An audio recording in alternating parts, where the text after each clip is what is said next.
Praise be to Jesus and Mary, and welcome to the Catholic Family Podcast. This is the What is a Woman podcast, hosted by Mandy and Holly. Let's begin our show. Hello, everyone, and welcome back to the What is a Woman podcast. My name is Holly, and as always, I'm joined here by my mother, Mandy, and we'll begin our episode by saying, Jesus, meek and humble of heart, make our hearts like unto thine. So, welcome back for another week of What is a Woman, and we are now, again, we're recording this before the time you're actually listening to it, obviously, but we are just coming into our finishing up our first full week of Lent. Right, how's it going? Going great. Yeah, well, you're not feeling the hunger yet? A few days I have, actually. I will say, because Sunday, the fasting rules don't apply, but you still have just fasted all Saturday, and then you get up and you go to Mass in the morning. Yeah, no, I always found. And my tummy was growling during Mass. I was like, my tummy never growls during Mass. Oh, yeah, it's Lent. Right, it's Lent. But anyways, these small little hunger pains are just a small little suffering we can offer up, I'm sure. But anyway, so yeah. And you know those hunger pains are going to go away. Yeah, so it's not like you're starving in the desert. Starving, and you know the hunger pains aren't going to go away. Right. So anyways, it's I love Lent.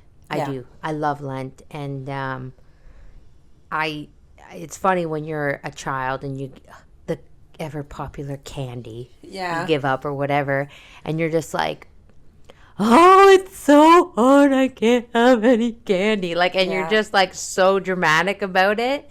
At least as kids we were, you know. Or whatever it is you give up, and it just 40 days seems like so long. Right?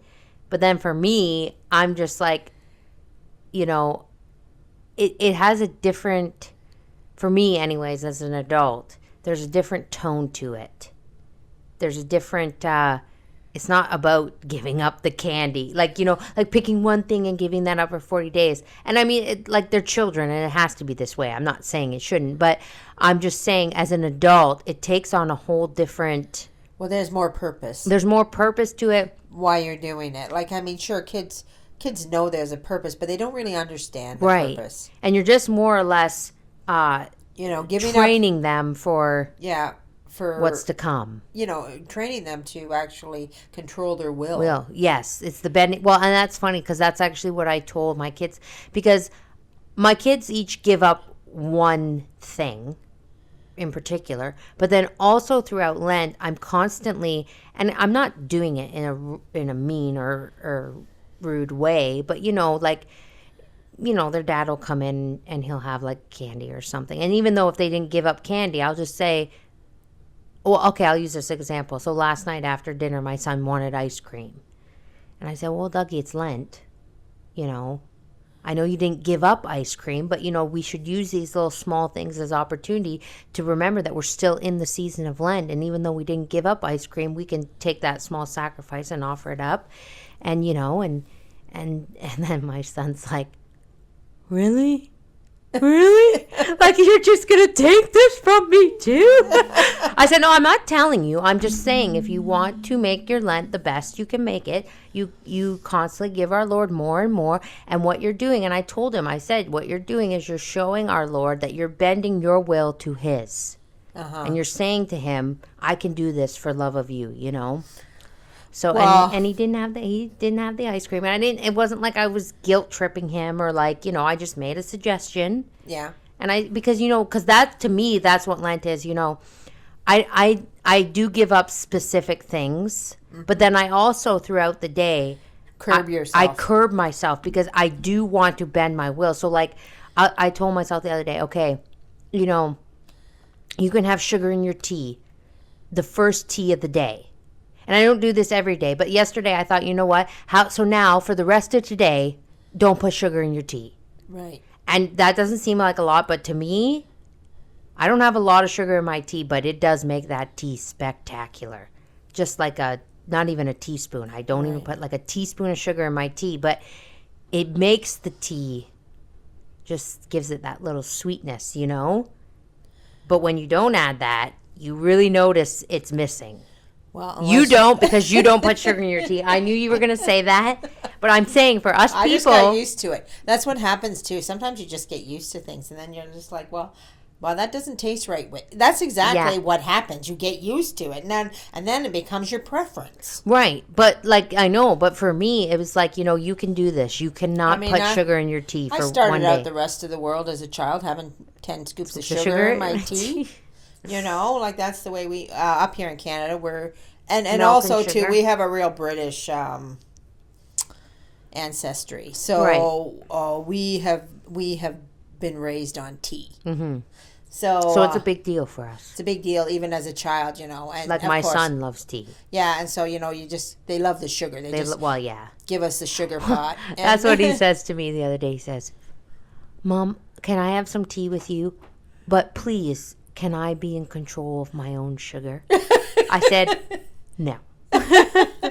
I said, "Because you like to have a cup of sugar with a little bit of tea." Well, So yeah, that's the way she goes. And interestingly enough, this is actually what our chapter is about. oh, is it? It's about the raising of children Oh, right. and how to bend the will, Right. and a lot of other things, but that was part of it. That So was I part thought of it. that's kind of Very fitting for Lent. very that we're fitting for Lent. tying that in. We're talking about how to raise children, and it is actually one of my favorite subjects in the world. Bending the will. No, raising children. Oh, raising children. Because I see it being done so horribly wrong in the whole Yeah. entire universe. Mm-hmm. And even amongst Catholics, I say, man, that's a mistake. Don't do Mm-hmm. that. But I think that we have been so embedded with the modernist view the new age view of raising children that we have a hard time distinguishing between what is of new age and what is proper, because we have to be real about one thing. If they've inverted things, if they've twisted things, then what is proper doesn't sound right to our ears. Right. So we have a hard time getting over it. And I find as what I see a lot of young moms, I see that they're doing things and there's a real new age touch going on there, and they're not grasping that that's not love, because a lot of it has to do with what's love, right? Yeah. And I'm going to just put this out there. People are not really open to your critical suggestions. No. They're not? They're not. They say, if you say, I said, you're going to pay for that when they're 13. Don't do that, and they're just like, well, you don't know what you're talking about. Yeah. Well, I've already done it. It's, so I do kind of know what I'm talking about. Right. But I've also studied it. Mm-hmm. Very, very in-depthly in Catholic sources. Right. So anyway, why don't we just jump right in? Jump into this book and continue. I mean, we left off last week at "A sword shall pierce your heart." Right. That the author is telling us. And I know this from personal experience too, that I never thought a sword would pierce my heart. Right. I thought you little darlings were the best darlings on What are you talking about? We were.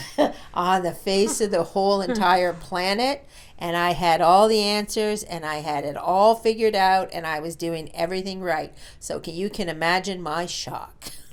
When we turned out wonderful. Wow. This boat has turned around. But there were a was few rocks. really bad years. Yes. Really bad years, and I was living the we shall say divine providence. Yeah. The result of my decision making. Right.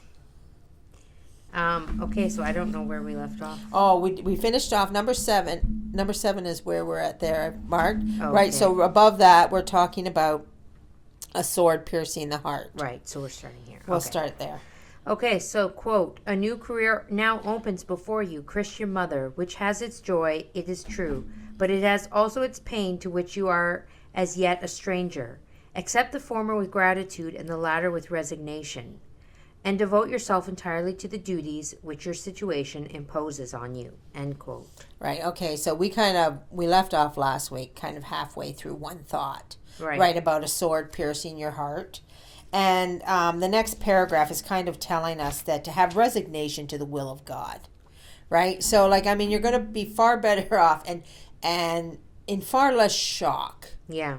right? To prepare yourself for the reality of this, and then you might be pleasantly surprised too, because if you prepare yourself for this reality, maybe the reality won't be so stinging or so hurtful because you've prepared yourself. I speaking from experience, I was in shock, like absolute shock. When what?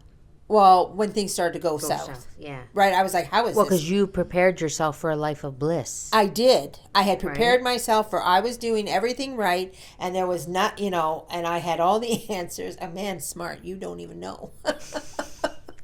That's pride for you. Yes, that is pride. But also, too, right? And if we have resignation to God's holy will, because we have to understand that God allows free will, but He does allow the free will. He does allow the free will of the children.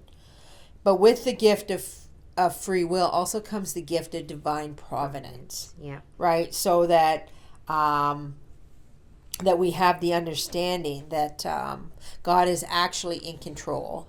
Right. And if we pray, and this is what I kind of was hoping that we would put, I know we have the litany of humility on our website, but we don't have the litany of the divine providence on our website, do No. we? Right? And I think I've mentioned it in here before. All things work together for those who pray. Mm-hmm. Right? So, I mean, we have to have the confidence. So when we get into the hard years, the sorrowful years, the sword is piercing our heart. We can know that all things work together for those who pray. Right. We have that confidence that as free will is given, so is divine providence. Yeah. Right? And divine providence is usually the shake-up, the slaps in the face that bring us back to correction. The things that we don't really like, but The things that we don't really like, that we need, right? So those are just some things to remember, ladies. So if you have little children, just live those joyful years now and know in your heart the sorrowful are around the corner. Okay. Quote, "The first is to suckle your child with your own milk, unless you are prevented from doing so by weighty reasons. If you understand the happiness and the obligations of a mother, you will not be willing to divide its enjoyments and functions with a stranger, whose substance will be mingled with yours in the body of your child, and force it to divide its love and gratitude between you and her. If the body and soul are so intimately united that each exercises over the other a powerful influence, may not the nurse introduced into a family communicate to a child the secret maladies of her body and the still worse affections of her soul?" End quote. Okay, so again, we have to go back to what year this is written. Mm-hmm. It was very, very common for women to have wet nurses. And he's saying you shouldn't. It's saying you shouldn't, right? Right. You shouldn't have wet nurses. You shouldn't divide the child. You shouldn't divide the child's affections and devotions between you and another woman. Right. Right? So, I mean, we can put this into today's perspective. And who do we hand our children over to? Daycare. Daycare, right? To raise, right? Like, we shouldn't be doing that. The other thing And you go, well, yeah, because it says here you're forcing it, and I'm assuming it, meaning the child, to divide its love and gratitude between you and her. Yeah. So you're basically, you're forcing the child Yes. to decide. Right, because Or not, like, to give equal gratitude and love to another woman. And I'm just going to say, I understand that people have to work. You know, sometimes there are situations that can't be helped. Mm-hmm. And if you're in a situation that can't be helped, to pray to get out of it. Yeah. Right? But I mean, but also to understand, and I really don't believe we would have a listener out there would say, yeah, daycare is a great thing. You know, like I mean, we're all traditional Catholics because we know these things. Right. That daycare is not a great thing. But there was, you just said something in there that I heard, about the soul and the body mingled together. Mm-hmm. Can you find If that? the body and the soul are so intimately united that each exercises over the other powerful influence, may not the nurse introduced into a family communicate to a child the secret maladies of her body and the still worse affections of her soul. So, What I want to comment about the body and the soul being so intimately mingled? because women like to talk about their maladies, like their emotions, or Is that or what maladies mean? your sicknesses. Oh, okay. I didn't Right. know what that means. Right. A lot of times, myself personally, the body and the soul is barely separated. Barely, right? And we tend to go to Right. doctors to get help for the body. And it's saying in this book that the body and the soul are so intermingled. And I've actually always believed that myself, right? That most things are psychological. Right. Sicknesses. Now don't get me wrong. Like if I had a broken arm, I'd go to a doctor. Yeah. You know, You wouldn't show up at the church and go to Father. Father, I have a broken arm. Can you fix this? Can you fix it? Or if my appendicitis burst, or yeah. like there's just things you have to go to a doctor for. But Yeah. a lot of things, I think we're going to the wrong place The wrong place. Yeah. to get the help that we needed. Yeah. Right? And just because we don't recognize it, Yeah. we don't recognize that, well, let's just put it this way. We're barely able to recognize the difference between the soul and the body. Right.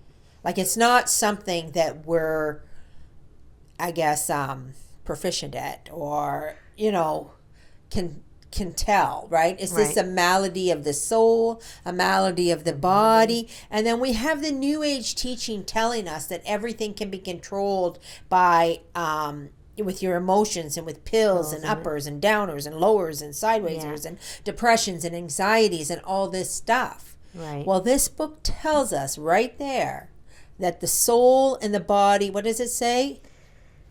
The body and the soul are so intimately united that each exercises over the other a powerful influence. Right, a powerful influence. Yeah. The mind has a powerful influence over the soul. I mean, every chapter in this book has said this over and over and over again. Mm-hmm. If we have a malady of certain type, we should go first to the spiritual doctor. Yes. And try to figure out what it is, because it's not going to be recognizable to us. Right. So anyway. Okay, quote, "You should view in the child whose early education has been confided to you not merely a delicate little creature that claims your tender care, but a Christian, a soul destined to be the number of the elect, the parent perhaps of a numerous posterity, whose lot will depend in some measure upon the education you will give your offspring.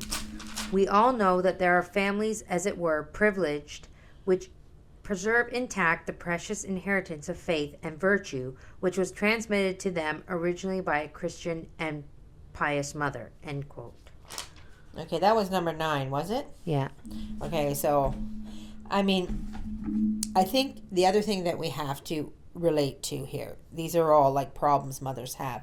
And the reason we have these problems is because this is a very narcissistic society. Mm-hmm.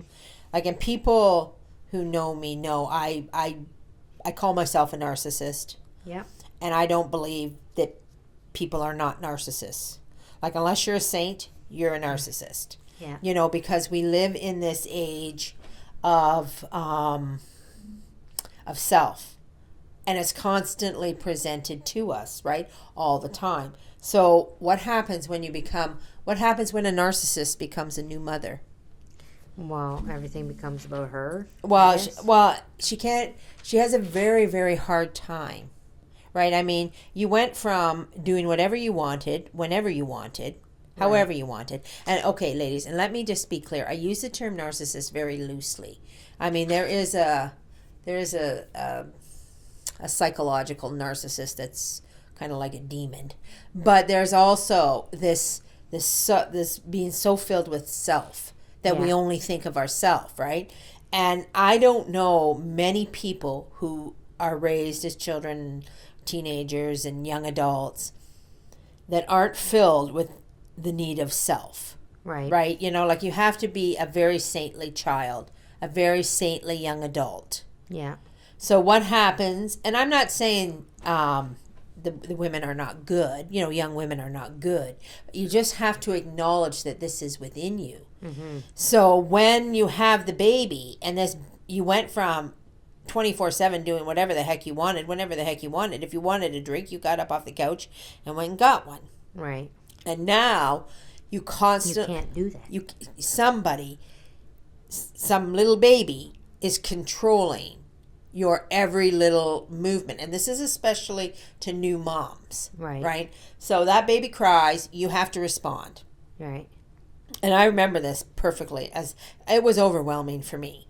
I remember, being a first-time mom. And I was just like, oh my gosh, I just sat down for crying. I mean, as you grow with the children, you get used to... You just get used to your life being a life of service. Right? But so when you first come into that new motherhood... Catches you off. It catches you off guard. And you become very overwhelmed emotionally and all this stuff, because now you're having to bend your will to the child. Well, it's funny you say that, because I was watching my niece this morning. Yeah. For my sister, and she's 7 months. And it's been a long time since I have been anywhere near a 7-month-old on my own and being responsible for it, just for this morning. And I was just going out to get a few things, so I was like, I'll take the baby with me because she had something to do. So we're in the store, and she slept the whole time. She was a perfect little angel. She slept the whole time we were out. Yeah. Didn't hear a peep from her. But then we get back home, and I'm like, I have to unload the car, but I have this baby. I stopped for a second. I thought, do I bring the baby in first, or do I unload the car first? How does this work? What would be the best route to go here? So I was like, okay, I'll bring the baby in first because no one's home, and I can just set the car seat in the house and I'll unload the car. And then I'm doing that. And as I'm doing it, I'm talking to the baby. And I'm going, okay, Anna, Aunt Holly's just going to go down here. And I have a wood stove. So I'm like, Aunt Holly's just going to go downstairs. She's going to check the fire. I'll be right back. And then I go downstairs. I'm like, okay, now Aunt Holly's got to get this and I got to do this.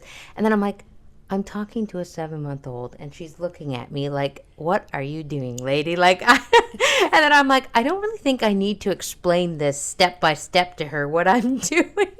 But then but it caught me like that I can't just go into my house and do what I would normally do because I'm in this child is in baggage. My charge, and I have a little baggage that needs your number one attention. Right, like and everything has to be considered around that child. Yes, so it did catch me off guard that I was like, right, it's been some time.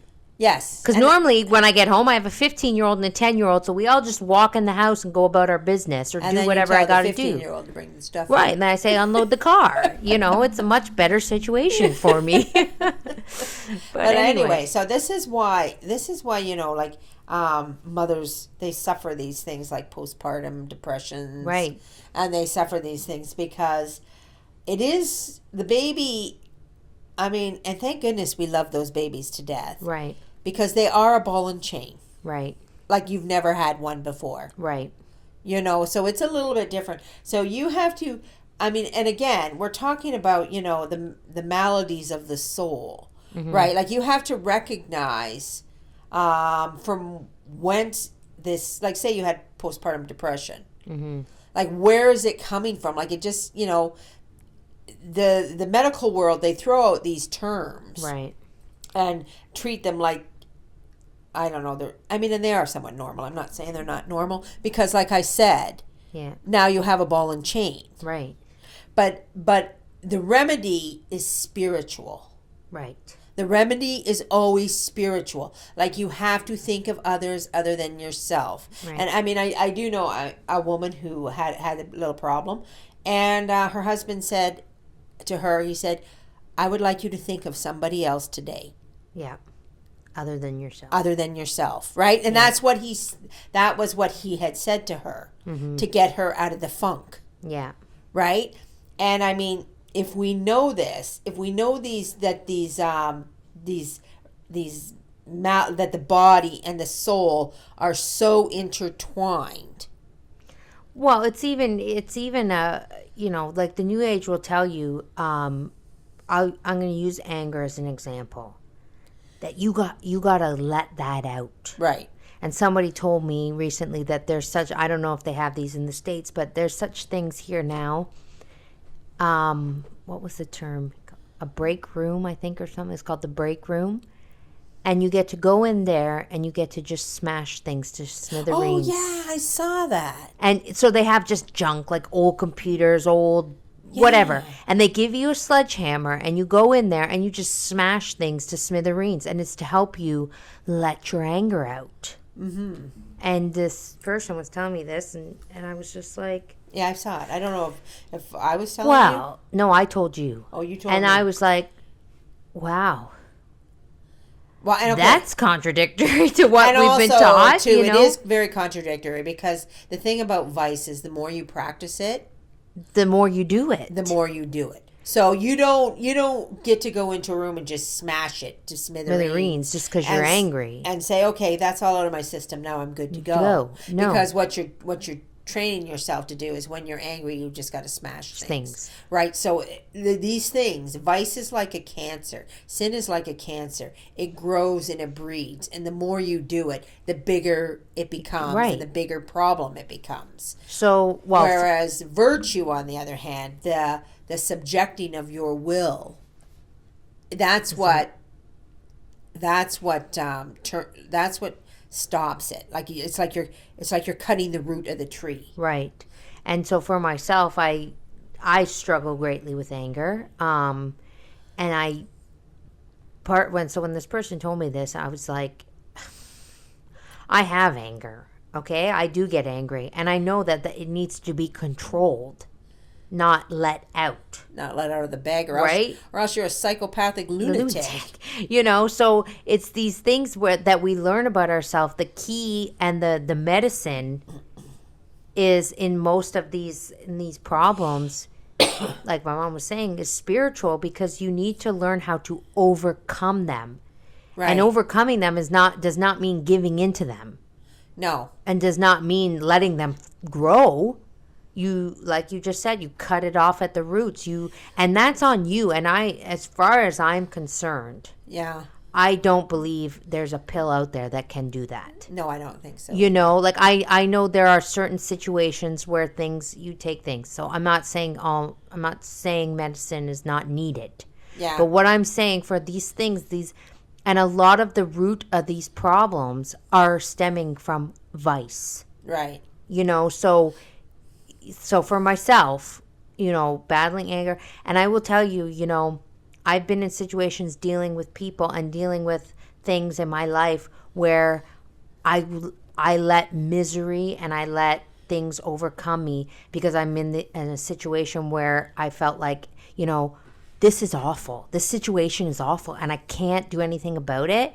And I'm sitting there and I'm just getting down and I won't say depressed, because I believe that when you are depressed, you're turning to despair, and we shouldn't despair. But a little bit of lost hope, I'll say, okay? So, and then you just feel like nothing's going to change or whatever. And then I realized, you're right. This situation is not going to change unless I change. Yes. Because that's the only thing I can change here is myself. It's the only thing you can control. Or control, right? So... And you have to be at some sort of level of delusion, or, okay, maybe we'll use the word pride. Right. To believe in any situation that you're the one doing everything perfect. Right. And if you believe that... That's part of the problem. That's part of the problem. And so, I told myself in a particular situation, I can't change this person, I can't change the situation, but I can change myself, and I can choose to just go about my business and be happy and and basically just turned it all and gave it back to God and said, do with this what you wilt. There are still struggles, there are still problems, and those will never go away because we are here to suffer. That's the other thing that I really have realized in the last while or so, about that if you put that into perspective, that we are here to suffer, we are not here for a good time. Yeah. There can be joy and there can be happiness, and God wants us to have those And things. there can be good times. And there can be good times. But we have to be able to suffer. Right. It is not going to be joyous and happy all the time. And what shows us that more than anything?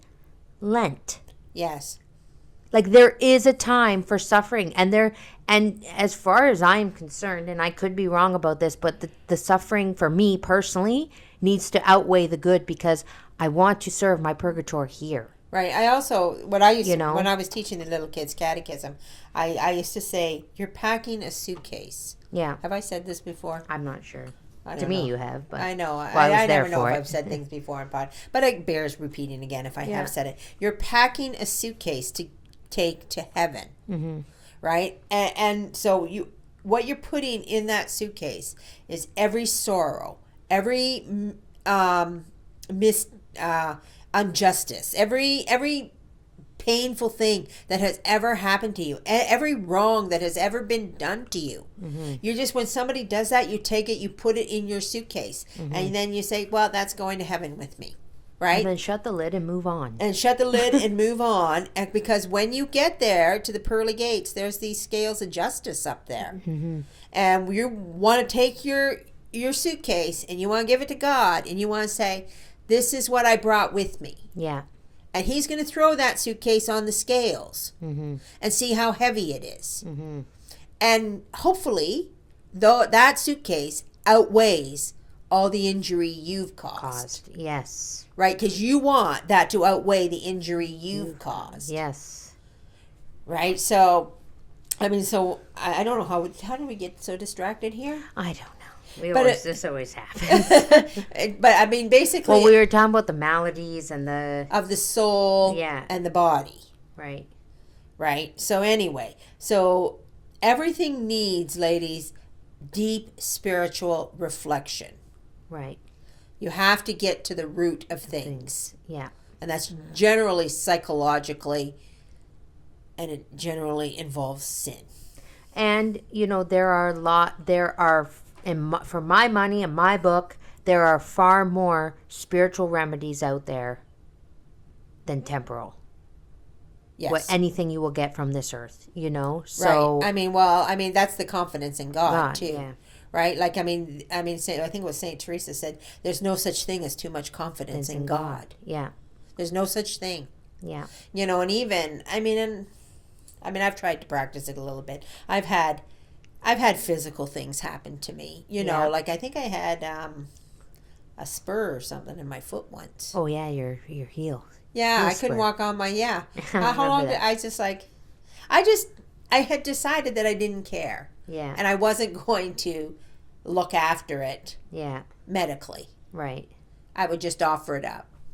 Well, I will tell you, my husband was laughing at me the other day because we have this wood stove, right? Uh-huh. And we're new to this whole managing of the wood stove. So I got up one morning at like 2:30, the stove was out, and so I went to put another log on it. It was dark, and I set my arm. It was resting on it's a top load, so my arm was resting on the iron of the wood stove. And then all of a sudden I was like, yow, like it was red hot, right? And there's not a big scar there because I thought, well, first of all, I always try this thing where I just take the pain and offer it up for a soul in purgatory. But then I was laying back down, I was laying there, and I was like, man, this is like, when you get a burn, it really, really stinks. Mm-hmm. And I was like sitting there and I was offering up the pain, but it was really stinging. So my scapular was outside of my shirt, and I wear two scapulars, but one has St. Philomena on it. And I just was like, you know what? And I laid the scapular on the burn. And I said, St. Philomena, if you choose to take away this stinging and help me and intercede for me, I would be forever grateful. If not, I will try my best to offer it up. And it stopped. Yeah. Instantly. It just stopped. And so my husband, he has all these burns because he gets them really bad. I don't know if he's just not paying attention or whatever. He's got them all up his arm from this wood stove. I think he sticks his hand in too far, but whatever. That's neither here nor there. But I said to him last night, he's like, I just got a really bad burn. I said, would you like me to put my scapular on it? He's like, what are you talking about? I said, I put my scapular on mine and the stinging instantly stopped. I said, I'll put my scapular on yours. He's like, I think I'm okay, but he's not quite there yet. But anyways, it's just funny that you know. And well, my heel spur, I don't know how long I had it, maybe a good couple years anyway, where I was hobbling, I couldn't walk. And then one day it just stopped. And I mean, so sure, could I have, Or, yeah, and it could have been a cancerous tumor. I'm not saying it couldn't have been. and I mean, like, this is like this burn I'm talking about. This is a very small thing, so please take this with a grain of salt. But my whole point of it was that, you know, I do always try to have that confidence in God that He will do the best for the situation. And, you know, could I have went to the cabinet and got a burn cream? Yeah. Which I have? Yeah. Sure. Yes, I could have. Right. And it probably would have stopped the stinging. But I chose to say, oh, my scapular is here. So, yeah, you know, it's just a matter of either or, I'm sure. right. Yeah. You know, but I mean, but to be truthful, though, you have to be willing always to accept the pain. well, that's what I said. That's why I always Right. try to make my prayer. If you choose to stop this for me, I will be grateful. But if it is my lot right now to suffer, I would like to do that too. Just help me do it. Right. You know, because you always want to make sure that if you're suffering like with the right intention, like that Right. you're doing it joyfully, and you are actually, in fact, suffering and offering that back up. You're not just laying there moaning and groaning. Right. Yeah. Like, I would not suggest anybody just do what I do. But, you know, I mean, I just mean that because you have to be willing to kind of accept maybe death is the other option. Right. There's a You know, like, and I mean, but that's the confidence in But that's God. the confidence in God, and that is like, You know, and if death is the other option, oh well. hopefully I am ready to Yeah. meet our Lord. You Right. know, hopefully I am in the spot where I'm ready to do that. And I mean, that's why the prayers that were given by Holy Mother Church are so powerful. And that tiny little prayer, and I know I've mentioned it. And actually, maybe this time I will put it in the caption. It's a very tiny prayer, and people have commented, I know, before and asked where to find it in the Marian Missal. The resignation to the death that God is that God is sending you. Right. Like, resign me to that death and accept that is the death that God pleases for me. You know, because that's the one thing that, you know, I do get very scared thinking about death. I do. And I think when we're scared to die, it's because spiritually we're not ready. Yeah. You know, like the saints were not scared to die. No. Well, they were. In fact, they prayed and they begged for it. They looked forward to it. They were waiting for it. They Yeah. were waiting for God to come and take them because they were ready, you know?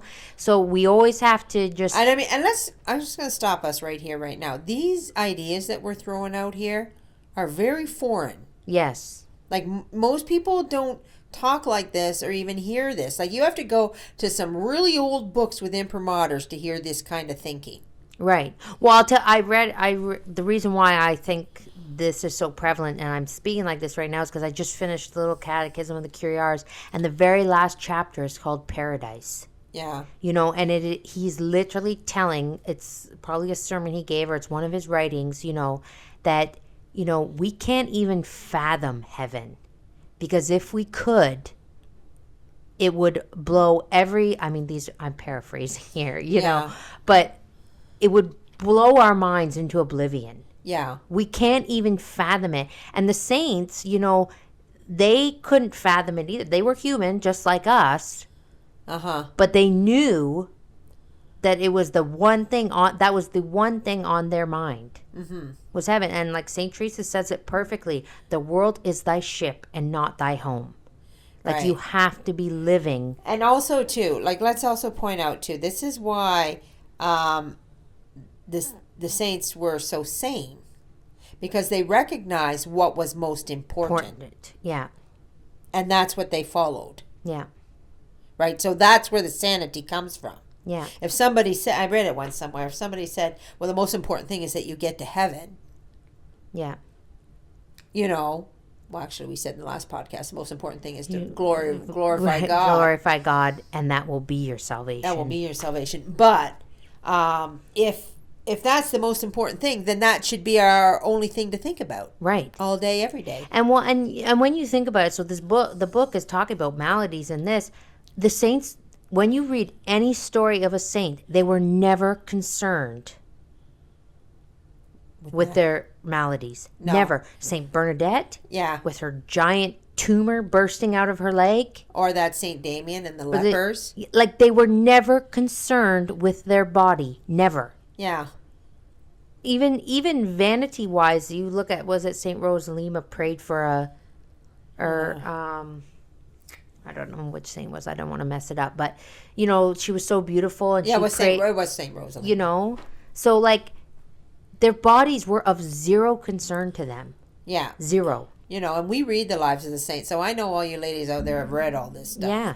So we're not saying anything. We're not saying anything nobody's not read. I just don't think we think about it. We don't think of that aspect of it. That they were always thinking the spiritual welfare. Yeah. Like, I use Saint Bernadette because in the Song of Bernadette, when she lifts up her you don't call it a cassock, her habit. Sorry, I was thinking of the word for a nun. And she was just living with this giant, I don't know what it was, festering tumor, something on her leg, and she didn't care. She limped a little. Okay, so I limp a little. Can you, like, and I mean, that's why they're saints. I'm not saying we're anywhere near that level, but that's any one of us have a little bump, and we would go, oh, I better go get this looked at. What if it's cancer? What if I'm going to die? If I'm going to die? Don't stop the death. Yeah. I think actually it talks a little bit about this in this book. So let's continue on. Okay. Quote, teach your child the name of his father in heaven before that of his father on earth. And as soon as he begins to lisp, make him pronounce the holy name of Jesus and Mary, that God may have the first fruits of his reason and of his life. Take him early to the temple of the Lord, that the angels of heaven may recognize him as a brother, and his first impressions may come from above. His ear will become attuned to the grave and pious chants of the church. His eyes will be charmed with the august splendor of its ceremonial, and he will learn to consider prayer as a want and a natural function of the soul. End quote. Right, so this is the very basic. Teach your kids to love the church as soon and as fast as possible.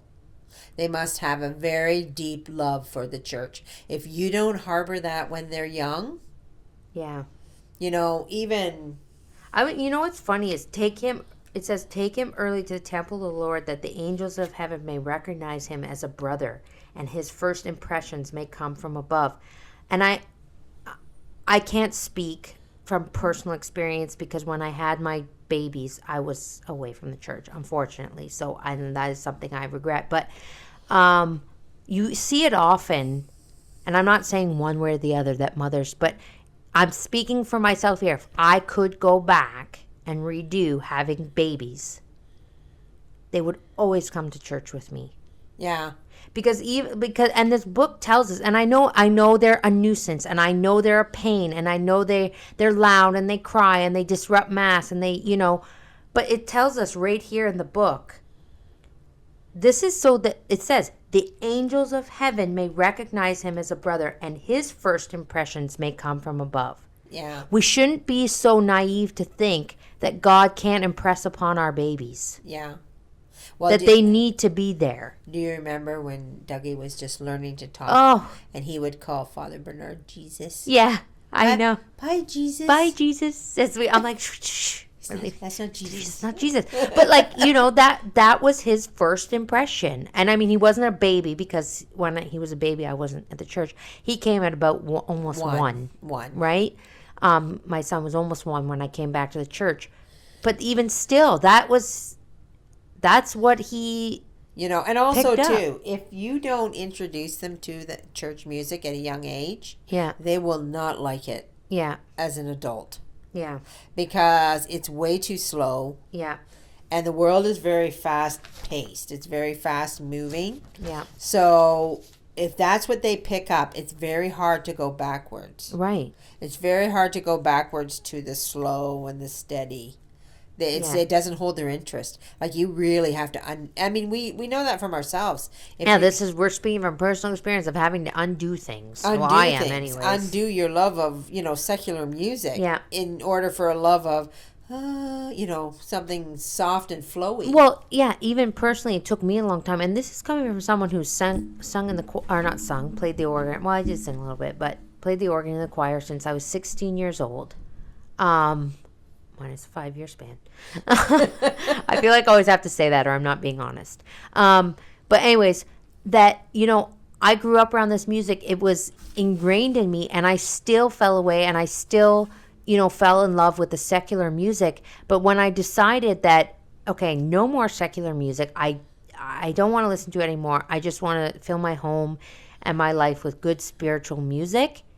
It took me a long time. Right. To readjust. Yeah. And not want that other music. Even the love songs, nothing like, but the love songs are the worst. But anyways, we won't get into that. We've discussed music at length. But I'm just saying that, it even took me a long time to really want to listen to. And now and then once I had myself adjusted, it's all I want to listen to. Right. I don't want to listen to anything else. I used to have a big love for classical music and it's just not enough anymore. And I would go as far to say there's probably many people sitting in the pews that only listen to church music at church. Right. They don't bring it home. They don't bring it home with them. And the reason why that is because they haven't trained themselves to listen to it. And they've been trained. Like, sure, okay, we go to church and we listen to church music and we glorify God, and that's good. But when we walk out the door, we're not listening to that for fun. Yeah. We want to hear other stuff for fun. Right. Right? And that's because they really have not been trained in that, and they don't have the love for it. Yeah. And that love has to come. I would tell you, speaking from experience, it comes from bending the will. Yes. Because I had to force myself to stop listening to other music. I had to go, no. Well, and I will tell you, it started with Lent. Yeah. I said, okay, come Lent, I'm only going to listen to church music. Right. That's how it started. And that's why Holy Mother Church gives us Lent to form and get rid of bad habits. Right. Because and then a few Lents of that, and then I was like, it builds the love for it. It builds the, that this is the most pleasing music to our Lord, and I just only want to listen to that, and I only want to fill my home with that. Right, because you weren't raised, in our house when you were little. Oh, no, we were raised on country music. You were raised on country music. My dad was always listening to country music and in the garage. Too. Yeah. I wasn't, I wasn't. I wasn't playing the singing nuns. No. I wasn't playing the singing nuns. You know, I didn't find it appealing. Yeah. I mean, I found it great at church. It's really great at church. Yeah. It helps you spiritually. It helps you. But so why can't it help you all day long? Right. Exactly. Why can't it help you all day long? Well, you have to train yourself, and you're right about the Lent part. Because that's the first thing you do. Shut the radio off at Lent. Mm-hmm. You shut these things off at Lent. And then, the more you do it, the more you train yourself, the more you go back to this. Well, if you're raising young kids, you have to get them from the get-go. And that's, this is the ideal. This is what the author is telling us. This is the ideal. Start off right. And you won't have to undo it. You won't have to undo all that. Yeah, because it is hard. Like most people will say, I can't pull myself away from the music. Mm-hmm. The music that I like. Music is very powerful. I know we've said it, and I won't go down there again because we've said it many times, but we do have to understand how powerful music is. Right. It sings to the soul. Either sings a good song or a bad song. Bob Sager kind of music. Yeah. All right. So, quote, let your maternal duties have the precedence of all others, and as long as you can discharge them yourself, do not share them with another. If you are obliged to call someone to your aid, be cautious in the selection of the servants in whom you must place your confidence, and do not permit them to nurse your children except under your eyes. More than once has the germ of some corporal or mental defect been deposited in the cradle of an infant by a negligent or corrupt servant, and the dangers occur frequently enough to excite all the vigilance of a mother. End quote. So Okay, again, so there, ooh, talking careful about, who you leave your children with. and it's talking about bad example too, right? Yeah. And although we don't have servants, I'm assuming we don't have servants. But we do have babysitters. We do have babysitters. We do have relatives. Yeah. We do have people that we leave our children with. What I always watch for when I look at a child is I watch for who they're attracted to. Right. So, right, who do they want to saddle themselves up to? Yeah. Do they want to saddle them up to the most riotous relative that you have? Right. That's when you have to say, okay, this is a problem, right? You have to pay attention to who they want to be with. Right. Because those things, when they start to grow, are what's going to come back to bite you. They're the bad example you have to keep them away from. Right. And you have to stir them in a different direction. If you have bad example in your family and in your life, if the child is not interested in them, they're not a problem. Right? Like, one could have said Uncle Jerry was a bad example. May he rest in peace. Yeah. But nobody was interested. Yeah. Like he wasn't somebody like, oh, there's fun Uncle Jerry. Let's go like, be and with the kids him. all saddle up to him. No, right? It was like, oh, Uncle Jerry's in the room. Everybody out. We don't want to be here. He wasn't. May he rest in peace. He's, yeah. He had his good qualities, but he was not really a good example. So anyway, he wasn't really a concern. The concerns are when the children are idolizing people and who exactly they're idolizing. Right. So that's what you got to watch for. Okay, so quote, be particular not to weaken the body of your child by too delicate a treatment, nor to enervate its will by the constant gratification of its caprices. The moral as well as the physical education of man begins from the first day of life, and there is perhaps more truth than is commonly supposed in that remark of a Christian philosopher that man will be all his life what he was on the knee of his mother. End quote. Right, okay, so coddled, spoiled brat, anyone? Yeah. Right? Like you have to, to me, you have to teach your child. I maintain two things. They have to know how to work and they have to know virtue. Right? And you don't allow your child to do anything that's unvirtuous. Right. Right? So, we've all seen children have temper tantrums. Yeah. Right? That is an unvirtuous behavior. Right. Right, that has to be stopped. It has to be curtailed. So when you see something that's going against virtue, and this is where all this twisting with New Age teaching is. Like, they teach you that the kids need to do that. Nothing's wrong with nothing's wrong with a temper tantrum. Right. Well, everything's wrong with a temper tantrum. It's not going to get you to heaven. Right. So you have to apply these thoughts to the child when you're raising them. Is this a virtuous behavior? Right? That's what needs to be corrected. Right. The lying, stealing, cheating, kindness, charity. You need to install in them virtuous behavior. They don't get to scream just because they feel like screaming. They, they don't get to be obnoxious. They don't get to do these things. Like you have to watch for the virtuous behavior. And if something is unvirtuous, that needs to be corrected. Mm-hmm. And as a mother, it's your job to find out what that is. All children are different. Mm-hmm. And what is a quality for one is not necessarily a quality for another. Mm-hmm. What one person does repetitively, what one child does repetitively, another child may not do. Right. So you have to constantly take in each individual child and find out where their vices are and not be blind to it.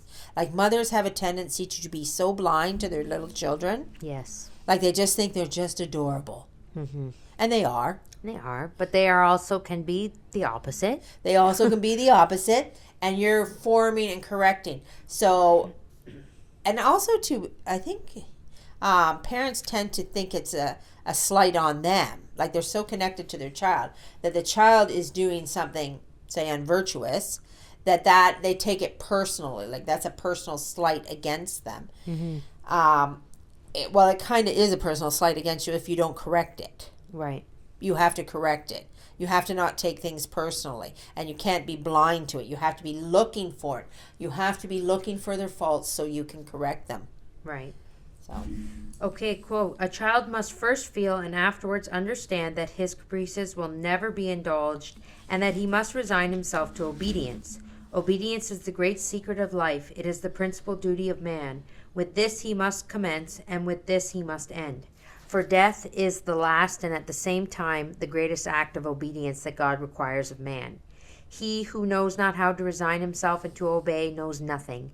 It is obedience alone that forms and develops the will and renders easy at the latter period the strong resolutions and painful sacrifices which circumstances so frequently demand from us. If a mother bequeathed to her son as the fruit of her solicitude nothing more than an obedient disposition, she would leave him the most valuable possession of life. End quote. yeah, I knew there was something about death in yeah. here too. Here it is, right here. So, obedience is the principal duty of man.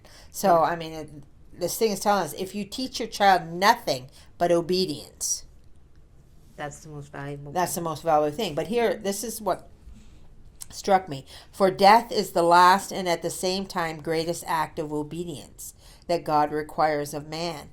And I thought, and at first when I read it, death is an act of obedience? Yeah, and how fitting that for the last 3 years the world has fought like crazy yes. to stop it. Exactly, right? With That's the dreaded exactly C word, which we will not mention. So yeah, exactly. So death is an act of obedience. And how many people want to cheat or escape death? Yeah, yeah. Right? And we were just talking about that, right? Like, you know, our good friend Ken McFadden, who just died, may he rest in peace.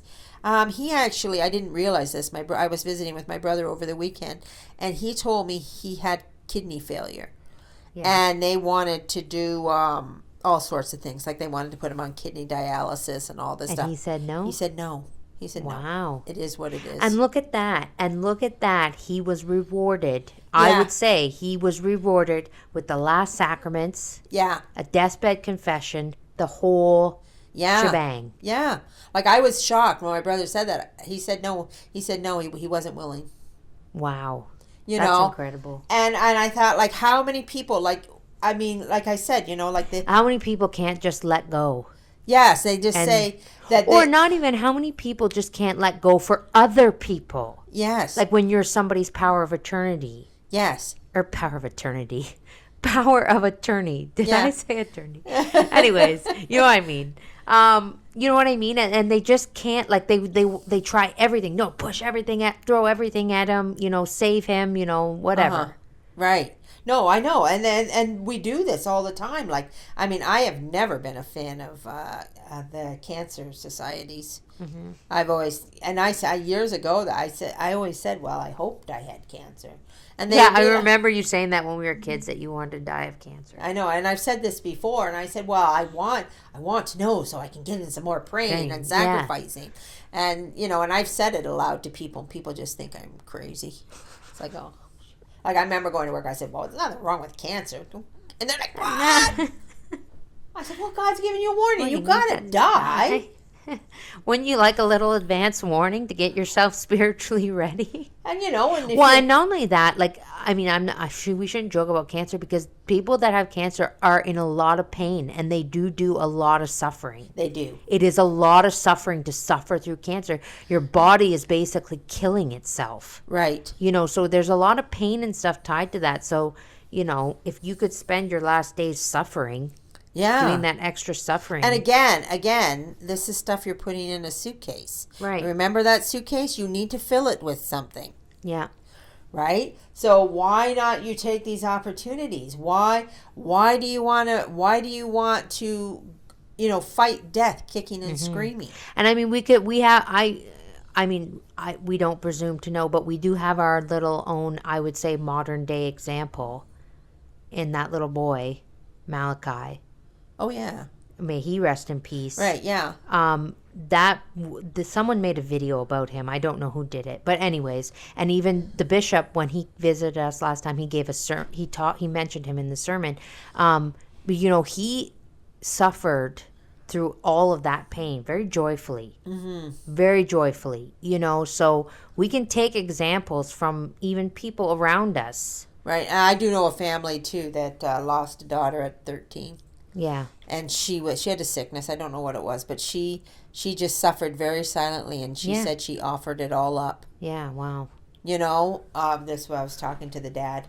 This is years and years ago. But these so there you have it. Death is your last act of obedience. Why do you want to go kicking and screaming? Yeah. Well, I mean, at my age, what I have learned, because I'm just over 60, is I don't even know where 60 years went. Like, I just don't know. Yeah. Like, it seems like yesterday. Yeah. Everything seems like I've been here 60 years. I'm 60 already. How did that happen? And it just seems so. It seems so. I don't know. Uneventful. I don't even know what the word. I don't even know what to describe it. Like, okay, well, what, in 20 years I'm going to be dead? Maybe 5 years, maybe 2 years, maybe next year, maybe next week. I don't know. and when I think about the Blessed Virgin, like when Jesus died, she had to stay here for 15 years After he died. Yeah. Right? And then I think about that because, like, some people that I love have died, and every day as I turn 61, I get to the point where I actually know more dead people than I know alive. Yeah. Right? So I think to myself, well, when I die, I'm going to go where most people I know already are. Hopefully. Hopefully They're there. Hopefully that all works out well for all of us. Yeah. So the thing here is that this life is so, like what? So I have to wait 5 years, 10 years, 20 years, 2 years to see you again, or, till we meet again. There's a lot of really sad songs about that. Yeah. You take the high road and I take the low road. That's about death. Yeah. Smile the while till we meet again. That's about death. And anyway, so we want death to be our last act of obedience. Right. We don't want to be so strung out on it. This is why we pray for a good, happy, and holy death. We don't pray we pray for a happy death. Right. Because we want to be happy when we die. Because God willing, hopefully we are going to be with Him. Right. I just want to clarify one thing for all the moms out there. That doesn't mean you wish this upon your children, right? Like you have to do everything in your power.